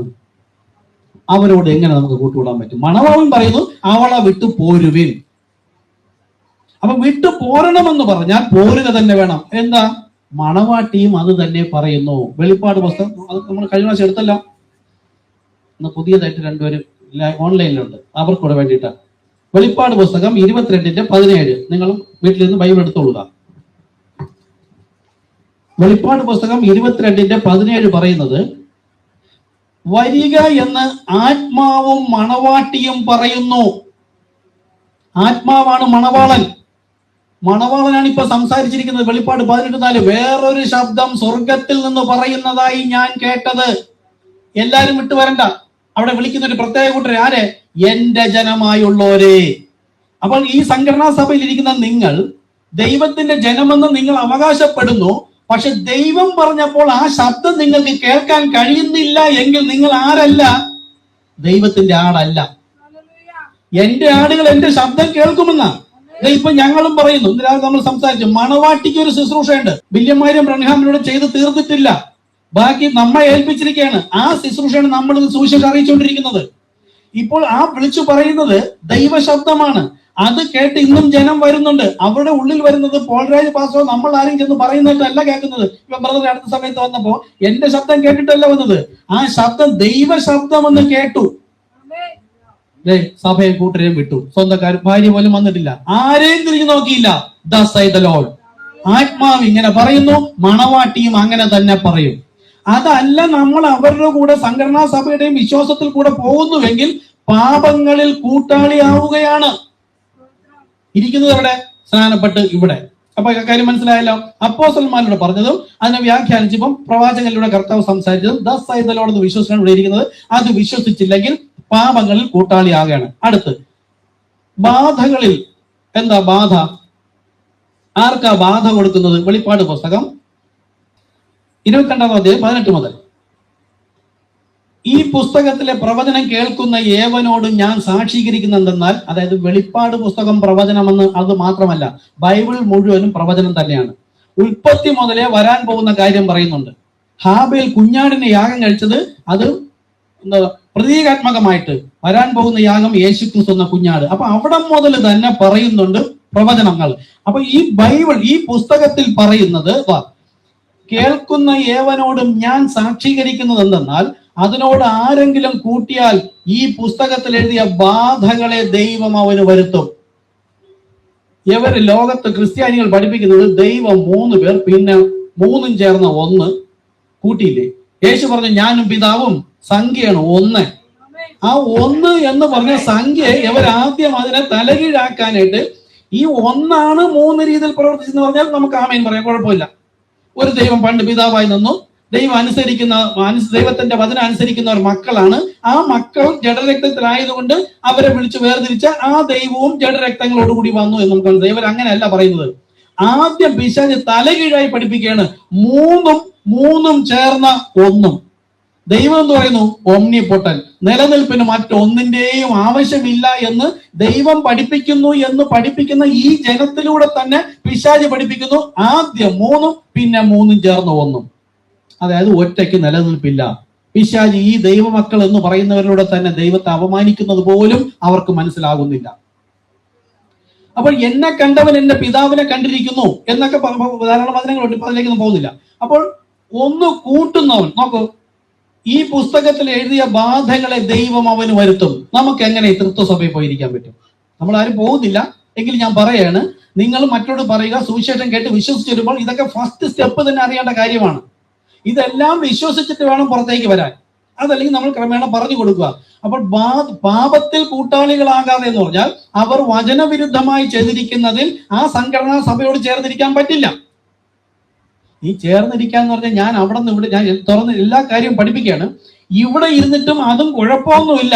ഇപ്പൊ ഇവിടെ സ്നാനപ്പെട്ടിട്ട് ഈ അടുത്ത സമയത്ത് സ്നാനപ്പെട്ടിട്ട് വന്ന് 2-3 ആഴ്ച ഇവിടെ വന്നു, തിരുവത്താഴത്തിന് പങ്കെടുത്തു. എന്നിട്ട് ഇവിടെ വരുന്നില്ല. ഇപ്പൊ ഒരു മനുഷ്യനെ കേൾക്കുന്നു, ഒരു മനുഷ്യൻ പറഞ്ഞത് കേൾക്കുന്നു. ഞാൻ ആദ്യമേ ഇതെല്ലാം പറഞ്ഞു കൊടുത്തതാ. ഇപ്പൊ അടുത്ത സമയത്ത് 2-2.5 മാസമായുള്ളൂ. അദ്ദേഹം എന്ന് പറയാണ്, പിതാവ് പുത്രൻ പരിശുദ്ധാത്മാ നാമത്തിൽ സ്ഥാനപ്പെട്ടാലും അവരും സ്വർഗത്ത് പോകും. ഇതും ശരി തന്നെ, അതും ശരി തന്നെ. എന്ത് വിശ്വസിച്ച് കേട്ടതാ? ആ ബോർഡ് വെച്ച് സംസാരിക്കുന്ന കണ്ടിട്ട് ആദ്യമായി അനേകം പേര് കണ്ടു വിളിച്ചു. കണ്ട നിമിഷം എനിക്ക് ഇപ്പൊ പാസ്റ്ററെ കാണണം എന്ന് പറഞ്ഞുകൊണ്ട് ഓടി വന്ന ബ്രദറാണ്. വന്ന് കാര്യങ്ങളെല്ലാം പറഞ്ഞു കൊടുത്ത് വിശ്വാസനാണ് സ്വീകരിച്ച് ഏകദേശം 1.5 മാസം ഇവിടെ ഉണ്ടായിരുന്നു. അത് കഴിഞ്ഞപ്പോൾ വിട്ടുപോയി. അപ്പൊ ഇപ്പൊ ചെന്ന് പറയുന്നത് അവരും സ്വർഗത്തിലേക്ക് പോകാൻ കാത്തിരിക്കാൻ. അതും ശരി തന്നെ, ഇതും ശരി തന്നെ. പാപങ്ങളിൽ കൂട്ടാളികളായില്ലേ? ബാധകളും അയക്കില്ലേ ദൈവം? അപ്പൊ 1 എന്നതിനെ 3 ആക്കും. പിന്നെ 3 ചേർന്ന 1 ദൈവത്തെ വികലമായി പഠിപ്പിക്കുകയാണ്. സർവശക്തനല്ല എന്ന് പഠിപ്പിക്കുന്ന കൂട്ടരും എങ്ങനെ ശരിയാകും? അതുകൊണ്ടാണ് കർത്താവ് പറയുന്നത്, അവളുടെ പാപങ്ങളിൽ കൂട്ടാളികളാകാതെയും അവളുടെ ബാധകളിൽ ഓഹരിക്കാരാകാതെയും ഇരിപ്പാൻ അവളെ വിട്ടു പോരുവിൻ എന്ന് പറഞ്ഞത് ആരെന്ന് വ്യക്തമായിട്ട് അറിയണം. നമ്മൾ പറയുന്ന ദൈവവചനം മണവാളൻ എന്റെ ഭർത്താവ് പറഞ്ഞു. ഭർത്താവ് പറയുന്നത് കേൾക്കുന്നല്ലാതെ ഭാര്യ എന്ന് പറയൂ. എന്റെ ആത്മമണവാളൻ പറഞ്ഞിരിക്കുന്നു, പുറത്തു വരിക, ആമേൻ എന്ന് പറയുന്ന ഹൃദയം. എങ്ങനെ? കർത്താവ് എന്റെ ശരീരമല്ല, ഇന്ന് വസ്ത്രമൊക്കെ ധരിച്ച് നല്ലത് ഇവിടെ ഇരിക്കുന്നു, ഹൃദയം കൊണ്ട് അകലെയായിരിക്കുന്നു. ആധരം കൊണ്ട് പറയുന്നു, ഹൃദയം കൊണ്ട് അകലെ. അങ്ങനെ ആവരുത്. കാര്യം എന്താ? കർത്താവ് ഹൃദയങ്ങളെയാണ് പരിശോധിക്കുന്നത്. അതുകൊണ്ട് പൂർണ്ണമായിട്ടും ഇനി സ്ഥാനപ്പെടേണ്ട ആൾക്കാരുണ്ട്. അവരോട് പറയുന്നു, നിങ്ങൾ വിട്ടുവരുമ്പോൾ പൂർണ്ണമായി വിട്ടുവരിക. ഭർത്താവിന് വേണ്ടിയിട്ടോ മക്കൾക്ക് വേണ്ടിയിട്ടോ അല്ലെങ്കിൽ ഭാര്യയ്ക്ക് വേണ്ടിയിട്ടോ എനിക്ക് അവിടെ പോയേ മതിയോ എന്ന് പറഞ്ഞാൽ നിങ്ങൾ ദൈവശബ്ദം കേട്ടിട്ടില്ല. ദൈവശബ്ദം കേട്ടുള്ള ഗുണം എന്താണ്? ഇവിടെ പഠിപ്പിച്ചാണ് ഞാൻ തന്നെ പറയാം. പഴയ നിയമത്തിൽ ദൈവം സംസാരിച്ചപ്പോൾ മോശെ എന്താ പറഞ്ഞത്? മോശെ, ദൈവത്തിന്റെ ശബ്ദം കേൾക്കുമ്പോൾ ഇടിമുഴക്കം പോലെ കേൾക്കുന്നു, അത് ഞങ്ങൾക്ക് ഭയമാകുന്നു. അവർ പറഞ്ഞതാ. അടുത്ത് പറഞ്ഞാണ് പ്രധാനം. ഞങ്ങൾ മരിക്കാതിരിക്കേണ്ടതിന് ദൈവം നമ്മളോട് സംസാരിക്കേണ്ട, നീ സംസാരിച്ചാൽ മതിയെന്ന്. വാസ്തവത്തിൽ ദൈവത്തിന്റെ ശബ്ദം കേൾക്കുമ്പോൾ മനുഷ്യൻ മരിക്കണമെന്നത് ദൈവത്തിന്റെ ഉദ്ദേശം. എങ്ങനെയുള്ള മരണം? വേർപാട്, സെപ്പറേഷൻ. ആ ഒരു സെപ്പറേഷൻ ഇവിടെ പറയുന്നത്. ഓരോ വചനം കേൾക്കുമ്പോൾ ഞാൻ പറയുന്നില്ല, വചനം എല്ലാവരും വായിക്കുന്നു, ഹൃദയത്തിൽ നാവിലൊന്ന് പറയുന്നു. പക്ഷെ വെളിപ്പാട് കേൾക്കുമ്പോൾ പിന്നെ നമുക്കവിടെ നിൽക്കാൻ പറ്റില്ല. വെളിപ്പാടിലാണ് ദൈവം സഭയെ പണിയത്. വെളിപ്പാട് എവിടെ ഇരിക്കുന്നു? ഈ തിരുവചനത്തിനകത്ത്. അകത്തിന്റെ എന്ന് പറയാം. നമ്മൾ ഇത്രയും കാലം വായിച്ചു, നമുക്ക് വെളിപ്പെട്ടില്ല. ദൈവം ഒരുവനിലൂടെ സംസാരിച്ച്, വില്യം മാരിയം ബ്രൻഹാമിനോട് സംസാരിച്ച് ദൈവം നമുക്ക് ഹൃദയം തുറന്നു തന്നപ്പോൾ മനസ്സിലായി, അത് ദസ് ബൈ ദ ലോർഡ്. ആ വെളിപ്പാടിനോട് ചേർന്ന് നിൽക്കുന്നവരാണ് എനിക്കുള്ളവൻ, എന്റെ ആട്. അവർ മാത്രമേ തുടർന്നും ദൈവത്തിന്റെ വെളിപ്പാട് കേൾക്കുകയും കർത്താവ് തന്റെ മണവാട്ടിയായിട്ട് കാണുകയും ചെയ്യുകയുള്ളൂ. അപ്പോൾ എന്താ പറഞ്ഞത്? അങ്ങനെ നിൽക്കുന്ന കുറച്ചുപേരുണ്ട്. ബന്ധുക്കൾക്ക് വേണ്ടിയിട്ട് മാറി നിൽക്കുന്നവരുണ്ട്. സ്ഥാനം ഏറ്റിട്ടും സ്ഥാനപ്പെടണമെന്ന് പറഞ്ഞ് നിൽക്കുന്നവർ മാറി നിൽക്കുന്നു. അവർക്കൂടെ വേണ്ടിയിട്ട് ഞാൻ പറയുകയാണ്, ദൈവത്തിന്റെ ശബ്ദം കേട്ടാൽ മരണം നിശ്ചയം. മരണം എന്നത് വേർപാട്. ആ ശബ്ദം കേട്ടാൽ മരിക്കാതിരിക്കാൻ മോശെ നീ സംസാരിച്ചാൽ മതി എന്ന് പറഞ്ഞാൽ അത് തന്നെയാണ് എല്ലാ പള്ളിക്കാരും ചെയ്യുന്നത്. പരിശുദ്ധാത്മാവ് പറഞ്ഞ സ്നാനമൊന്നും നമുക്ക് വേണ്ട. അത് പത്രോസല്ലേ പറഞ്ഞത്? വാസ്തവത്തിൽ ദൈവം സംസാരിച്ചു എന്ന് കേട്ടാൽ അവിടെ ഒരു മരണം ഉണ്ടാകും. ഇന്ന് ആ മോൾ സ്നാനപ്പെടുകയാണ്. എന്താ? ദൈവശബ്ദം തിരിച്ചറിഞ്ഞാൽ പഴയ മനുഷ്യൻ, ഞാൻ യേശു ക്രിസ്തുവിനോടുകൂടെ മരിക്കുകയാണ്. ആ മരണത്തോടുകൂടെ പിന്നെ ഒരു സെപ്പറേഷൻ, പരിശുദ്ധാത്മ ശക്തിയോട് ഞാൻ കർത്താവിനോടുകൂടെ ചേർന്ന് പോവുകയാണ്. ഇത് ഓരോ നിമിഷം ഇന്നിവിടെ സഭയിൽ വന്നത് നമ്മൾ പാപസംബന്ധമായി മരിച്ചിവിടെ വന്നുവെങ്കിലും ഇന്നും ദൈവത്തിന്റെ ഒരു ശബ്ദം കേൾക്കുമ്പോൾ ഞാൻ ഏതെങ്കിലും കാരണവശാൽ അവിശ്വാസത്തിലോ മറ്റൊരു വിശ്വാസത്തിലോ ഇരിക്കുന്നെങ്കിൽ ഈ വെളിപ്പാട് എനിക്ക് അതിൽ നിന്നൊരു വേർപാട് തരണം, മരണം തരണം.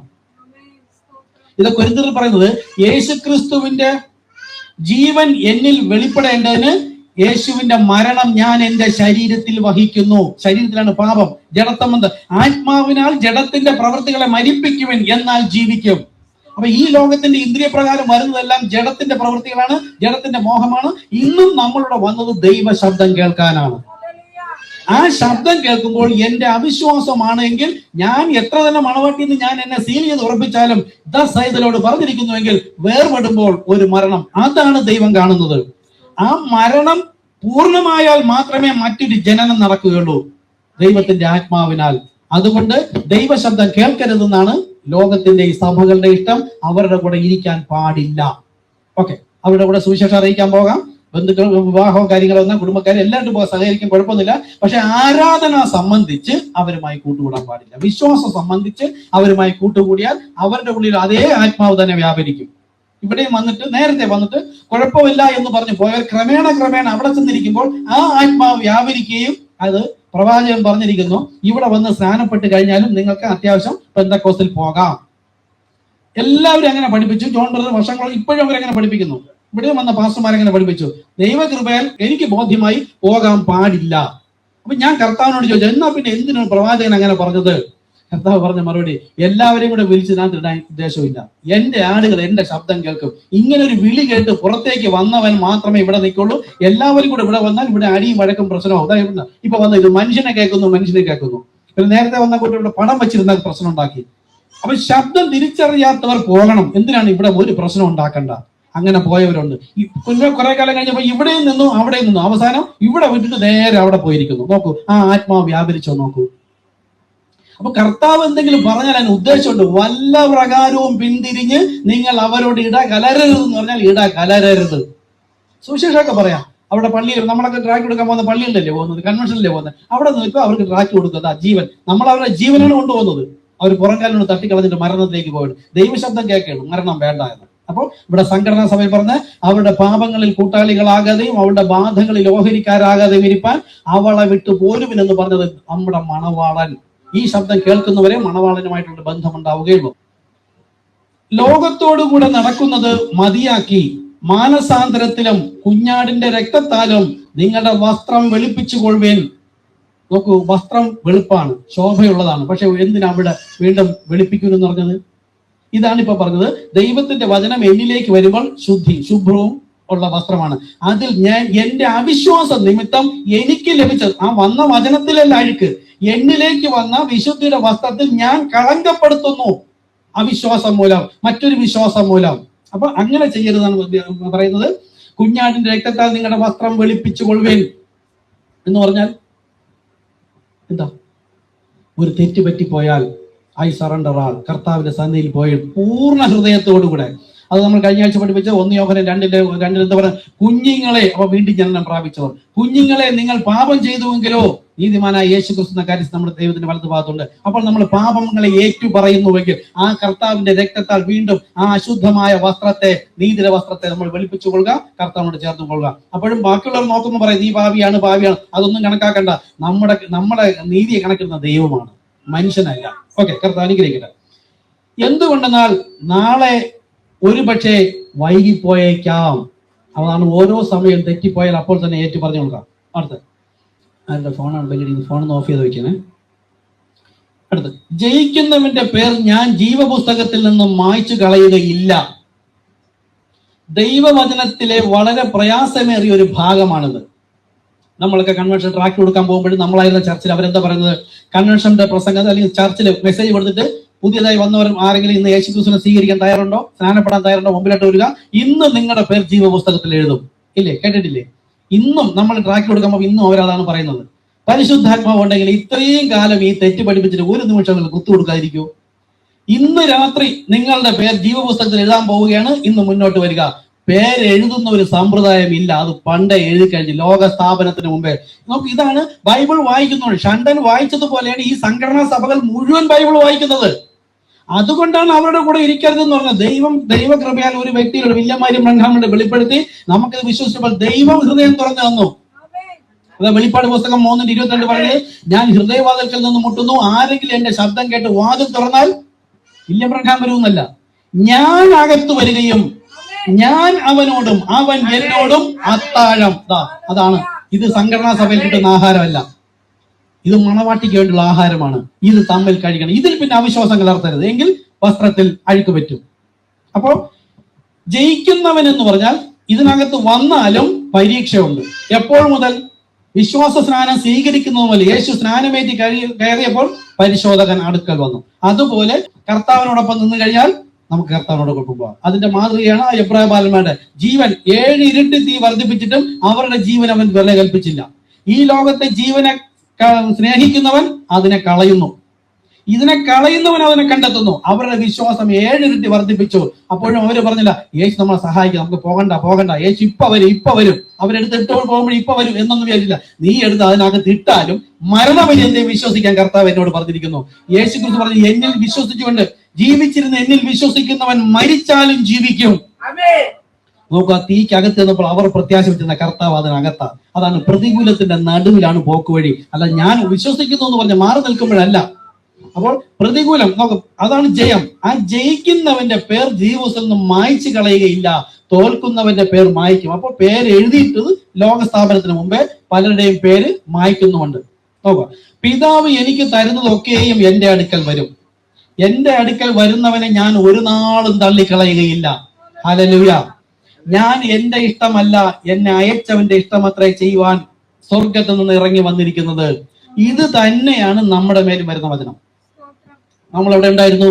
ലോകസ്ഥാപനത്തിന് മുമ്പേ, അമ്മയുടെ ഗർഭപാത്രത്തിൽ ഉരുവാകുന്നതിന് മുമ്പേ നാം ക്രിസ്തുവിലുണ്ടായിരുന്നു.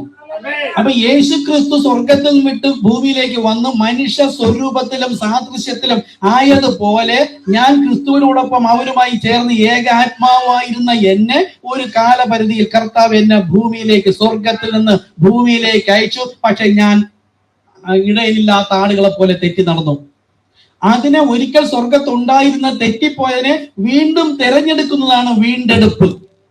ആ വീണ്ടെടുപ്പിലൂടെ എന്നെ എവിടെ കൊണ്ടുപോകുന്നു? വീണ്ടും പഴയയിടത്തേക്ക് കൊണ്ടുപോകുന്നു. അപ്പൊ യേശു ക്രിസ്തു ഇവിടെ വന്ന് തിരികെ പോകാൻ വന്നവനാണെങ്കിൽ യേശു ക്രിസ്തു ഇവിടുത്തെ അന്യനായിരുന്നു, പരദേശിയായിരുന്നു. ലോകം മോശയുടെ കാര്യം നമ്മൾ പഠിച്ചല്ലോ. മോശയെ ദൈവം വിളിച്ചപ്പോൾ മുതൽ ഓരോ പ്രദേശത്ത് പോയി അവൻ അവകാശമാക്കി കൊടുക്കുമെന്ന് പറഞ്ഞ ആ പ്രദേശത്തും അവൻ അന്യനും പരദേശിയുമായിരുന്നു. നമ്മളോ 5 സെന്റ് വസ്തു ഉണ്ടെങ്കിൽ എനിക്ക് അത് മതി, വചനം കളയും, മണവാട്ടിയും കളയും, സഭാരാധനയും കളയും, വിശ്വാസവും കളയും, വസ്തു മതി, പണം മതി എന്ന് പറയും. വിശ്വാസികൾ അങ്ങനെ അല്ലായിരുന്നു. എല്ലാം നമുക്ക് വേണം. 1-ാം സ്ഥാനം കർത്താവിനാകണം. അങ്ങനെയാണെങ്കിൽ കർത്താവ് എല്ലാം നമുക്ക് നിലനിർത്തി തരികയും പരിപാലിച്ചു കൊണ്ടുപോകാൻ കർത്താവ് പ്രവർത്തിക്കുകയും ചെയ്യും. അവിടെ നമ്മൾ തോറ്റുപോയാൽ ജീവപുസ്തകത്തിൽ നിന്ന് പേര് മായ്ക്കുക തന്നെ ചെയ്യും. നമ്മൾ ജയിച്ചില്ലല്ലോ. ദൈവം കത്തിക്കാൻ വെച്ചിരിക്കുന്നതിൽ എന്റെ പ്രതീക്ഷ വെച്ചാൽ ഞാൻ തോറ്റുപോയവനാണ്. ഓക്കെ, അപ്പൊ ഞാൻ എന്റെ ഇഷ്ടമല്ല, എന്നെ അയച്ചവന്റെ ഇഷ്ടം ചെയ്യുവാൻ സ്വർഗത്തിൽ നിന്ന് ഇറങ്ങി വന്നു വെച്ചാൽ നമ്മളും സ്വർഗത്തിൽ നിന്ന് ഇറങ്ങി വന്നവനാണ്. ഇറങ്ങി വന്ന എന്റെ ഇഷ്ടമാണ് മണവാളൻ സംസാരിച്ചിരിക്കുന്നത്. അതാണ് ഞാനും കേൾക്കാൻ. അതാണ് യേശു പറഞ്ഞ, ഞാൻ നിങ്ങൾക്കൊരു മാതൃക വെച്ചേച്ചു പോയിരിക്കുന്നു, അതുകൊണ്ട് എന്റെ അനുകാരിയാകുവേൻ. അപ്പോസ്തലന്മാർ പറഞ്ഞു കേട്ടോ, 1:12 അവിടെ പറയുന്നു, ഞാൻ ക്രിസ്തുവിന്റെ അനുകാരി ആയതുപോലെ നിങ്ങൾ യേശുവിന്റെ അനുകാരി ആകുവനെന്നല്ല. പൗലോസ് പറഞ്ഞത് എന്റെ അനുകാരി ആകുൻ എന്ന് പറയണമെങ്കിൽ പൗലോസിന് എത്ര ഉറപ്പുണ്ട് നോക്കണം. ക്രിസ്തുവിനെ വില കൽപ്പിക്കാത്തുണ്ടല്ല, അവൻ അറിയാം ക്രിസ്തു ആണ് അവനെ വഴി നടത്തുന്നത്. ഒരു വള്ളിക്കും പുള്ളിക്കും കോട്ടമില്ലാത്ത തരത്തിൽ അവനെ വഴി നടത്തുന്നത് ക്രിസ്തു ആണെന്നുള്ളത് കൊണ്ടാണ് എന്റെ അനുകാരി ആകുവൻ. അതുകൊണ്ടാണ് അവൻ പറഞ്ഞത്, ഞങ്ങൾ പറഞ്ഞതിന് വിരുദ്ധമായി ആര് പറഞ്ഞാലും ശപിക്കപ്പെട്ടവൻ. സ്വർഗത്ത് ദൂതൻ ഇറങ്ങി വന്നാലും ആ ദൂതനാണ് പിശാച്, ലൂസിഫർ. അവനാണ് വന്ന് തെറ്റിക്കുന്നത്. നോക്കൂ, അവൻ എനിക്ക് തന്നതിൽ നിന്ന് ഞാൻ ഒന്നും കളയാതെ എല്ലാം ഒടുക്കത്തെ നാളിൽ ഉയർത്തെഴുന്നേൽപ്പിക്കുന്നതാകുന്നു അയച്ചവന്റെ ഇഷ്ടം. അപ്പോൾ നമ്മളും തെറ്റിപ്പോയെങ്കിൽ ഓടിപ്പോയി ആത്മഹത്യ ചെയ്യുകയല്ല വേണ്ടത്. കർത്താവെ, തെറ്റിപ്പോയി, എന്നോട് ക്ഷമിക്കണമേ എന്ന് പറയുമ്പോൾ ഇന്നും ആർദ്രതയോടെ സ്നേഹിക്കുന്ന ഒരു കർത്താവാണ് നമ്മുടെ ആത്മമണവാളൻ. ഹല്ലേലൂയ. നോക്കൂ, പുത്രൻ, നിങ്ങൾ ശ്രദ്ധിച്ചോളെ, ലോകസഭകൾ പഠിപ്പിക്കുന്ന പ്രകാരം എല്ലാവരും വചനം വായിക്കുന്നുണ്ട്. പുത്രനെ നോക്കിക്കൊണ്ട് അവനിൽ വിശ്വസിക്കുന്ന ഏവനും നിത്യജീവൻ ഉണ്ടാകണമെന്ന് എന്റെ പിതാവിന്റെ ഇഷ്ടം. ഞാൻ അവനെ ഒടുക്കത്തെ നാളിൽ ഉയർത്തെഴുന്നേൽപ്പിക്കും. ഒള്ളിപ്ലേ ഞാൻ അവിടെ പലപ്പോഴും പറയാറുണ്ട്, ഒള്ളിപ്ലേ എന്നിട്ട് ഇത് പ്രവാചകൻ സംസാരിക്കും, ഇതിങ്ങനെ തന്നെ കേൾക്കും, ഇങ്ങനെ കേട്ടിട്ട് ദേഷ്യം പോകും. ഇതിന്റെ ആത്മീയ അർത്ഥം പഠിപ്പിക്കാനാണ് കർത്താവ് സഭയെ വെച്ചിരിക്കുന്നത്, 5-fold മിനിസ്റ്റർ വെച്ചിരിക്കുന്നത്. കർത്താവ് സംസാരിക്കും. നോക്കൂ, പുത്രനെ നോക്കിക്കൊണ്ട് വായിക്കാണ്ട്, പുത്രനെ നോക്കിക്കൊണ്ട് അവനിൽ വിശ്വസിക്കുന്ന ഏവനും നിത്യജീവൻ ഉണ്ടാകേണ്ടതിന്. ഇത് നമ്മൾ സുവിശേഷിക്കുമ്പോൾ ഒരു പറഞ്ഞ യേശു ക്രിസ്തു ഞങ്ങൾക്കറിയാം, ഞാൻ യേശു ക്രിസ്തു വിശ്വസിക്കുന്നുണ്ട്, ഞങ്ങൾക്ക് നിത്യജീവൻ ഉണ്ടെന്ന്. അങ്ങനെയല്ല ഇതിന്റെ വെളിപ്പാട്. പുത്രൻ എന്നാ പറഞ്ഞത് യേശുവിനെ നോക്കണമെന്നല്ല ഇവിടെ പറഞ്ഞത്. പുത്രൻ എന്ന് വെച്ചാൽ തന്റെ വചനത്താൽ ഉരുവാക്കിയ ബോഡി, ആ ശരീരം. ആത്മാവ് വഴി നടത്തുന്ന ഏവരുമാണ് ദൈവത്തിന്റെ പുത്രൻ. നമുക്ക് അകത്തിരിക്കുന്ന ആത്മാവിനെ കാണാൻ പറ്റില്ല, ദൈവത്തിന്റെ സൃഷ്ടി എന്ന പുത്രനെ കാണാൻ പറ്റുള്ളൂ. അപ്പൊ ഈ ശരീരത്തിൽ നോക്കിക്കൊണ്ട്, മനസ്സിലായല്ലോ ആ ഒരു വാക്കിന്റെ അർത്ഥം, ശരീരത്തെ നോക്കിക്കൊണ്ട് അവനെ മനസ്സിലാക്കണം. പുത്രനെ നോക്കിക്കൊണ്ട് അവനിൽ വിശ്വസിക്കണം. എന്താ അവനെന്ന് പറഞ്ഞാൽ ഈ ശരീരത്തിൽ വന്നത് ആരെന്ന് മനസ്സിലാക്കാനല്ല, വിശ്വസിക്കുക. ഈ വാക്കിന്റെ ദൈവം ഉപയോഗിക്കുന്ന ഓരോ വാക്കിനും അർത്ഥം, വെളിപ്പാട് അവിടെ തന്നെ ഉണ്ട്. വിശ്വാസം എന്ന് പറഞ്ഞാൽ എനിക്ക് അറിയാമെന്ന് പറയുന്നതല്ല വിശ്വാസം. ഇതൊരു മൗസാണ്, ഇതിവിടെ ഉണ്ട് എന്ന് ഞാൻ പറഞ്ഞാൽ കാണിച്ചു തരാതെ തന്നെ നിങ്ങൾക്ക് ഇതിവിടെ ഒറിജിനലായിട്ട് ഇരിക്കുന്നതായിട്ട് കാണാൻ കഴിയുന്നുവെങ്കിൽ നിങ്ങൾ വിശ്വസിക്കണം. ഇങ്ങനെ ഉയർത്തി കാണിച്ചിട്ട് വിശ്വാസം എന്ന് പറയുന്നതല്ല. അപ്പൊ മറഞ്ഞിരിക്കുന്നത് മറ നീക്കി ദൈവം കാണിച്ചു തന്നത് കാണാനുള്ള ആത്മക്കണ്ണ് ഉള്ളവനാണ് വിശ്വാസി. അപ്പൊ യേശുക്രിസ്തു എന്ന് നാം കണ്ട ശരീരത്തിനകത്തിരുന്നത് ആരാണ്? യെശയ്യാ പ്രവാചകൻ 25:9 വായിക്കും. ആരെങ്കിലും അടുത്ത് വായിക്കും. ഇമ്മാനുവൽ എന്നൊക്കെ പറഞ്ഞത് അങ്ങനെ വചനം എഴുതിയിരിക്കുന്നു എന്ന് പറയും. ആരാണെന്ന് കർത്താവ് തന്നെ പറഞ്ഞിട്ടുണ്ടോ നോക്കാം. യെശയ്യാ പ്രവാചകൻ 25:9. ഒരാളെന്ന് ഉറക്കെ വായിച്ചാൽ ഞാൻ പറയാം.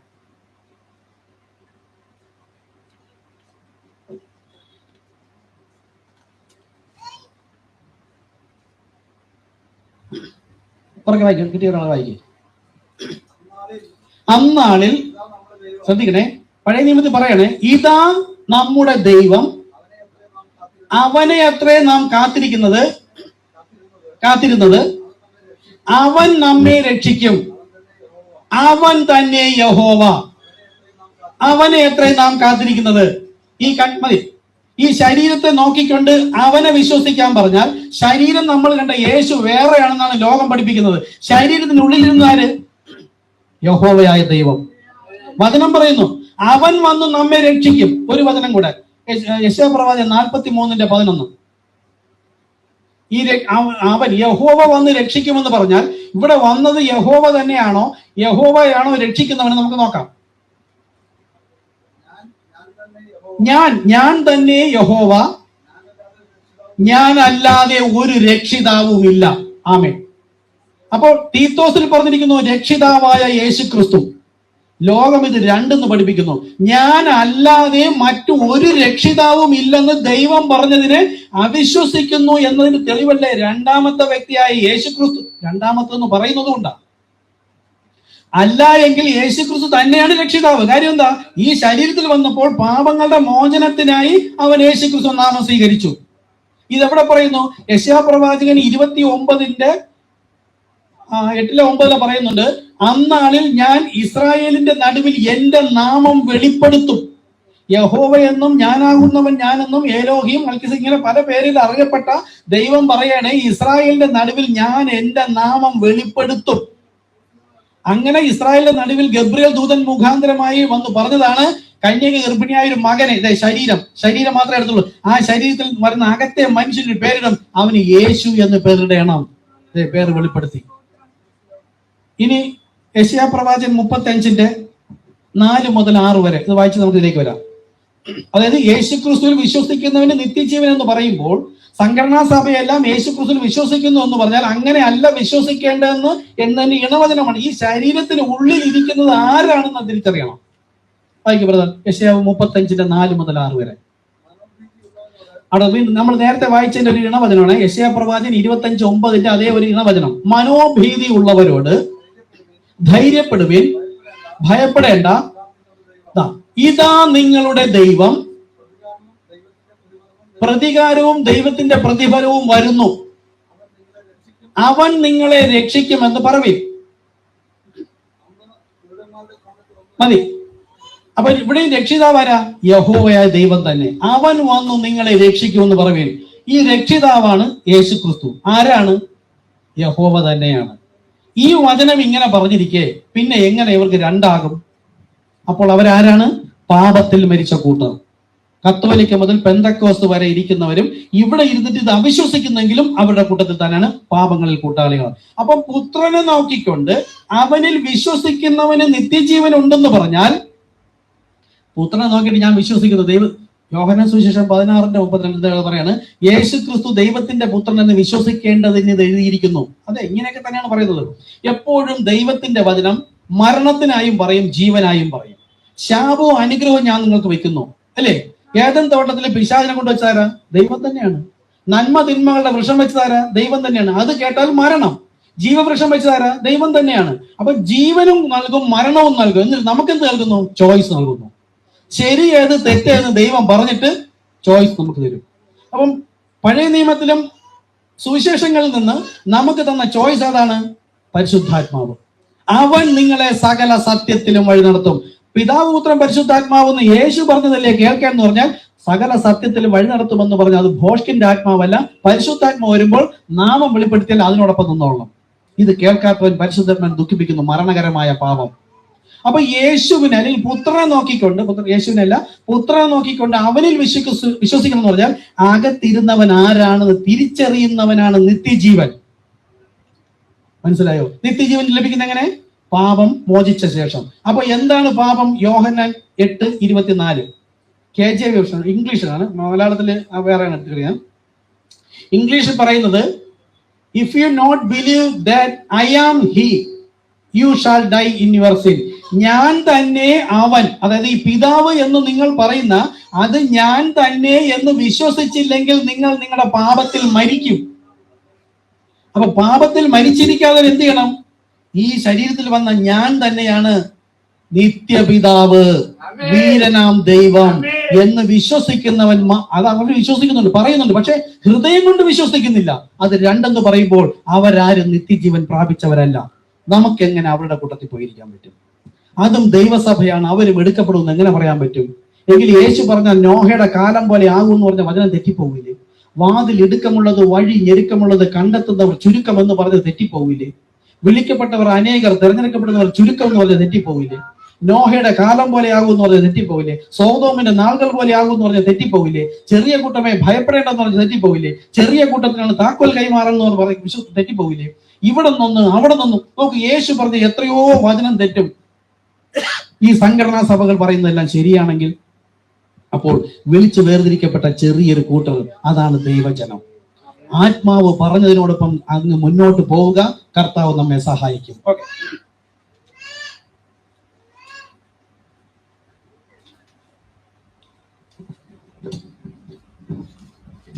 ഇത് വളരെ ഡീപ്പായിട്ട് ഒരുപാട് പഠിക്കാണ്ട് 2 പേജേ ആയിട്ടുള്ളൂ. തുറന്ന് ഇത് നമുക്ക് ഇത് തന്നെ എടുക്കാം. അപ്പോ പുത്രനെ നോക്കിക്കൊണ്ട് അവനിൽ വിശ്വസിക്കുന്ന ഏവനും നിത്യജീവൻ ഉണ്ടാകേണ്ടതിന് എന്റെ പിതാവിന്റെ ഇഷ്ടം ഞാൻ അവനെ പുത്രനെ നോക്കിക്കൊണ്ട് അവനെ വിശ്വസിക്കുന്ന ഏവനും നിത്യജീവൻ ഉണ്ടാകണമെന്നത് ദൈവത്തിന്റെ ഇഷ്ടം. ഞാൻ അവനെ ഒടുക്കത്തെ നാളിൽ ഉയർത്തെഴുന്നേൽപ്പിക്കും.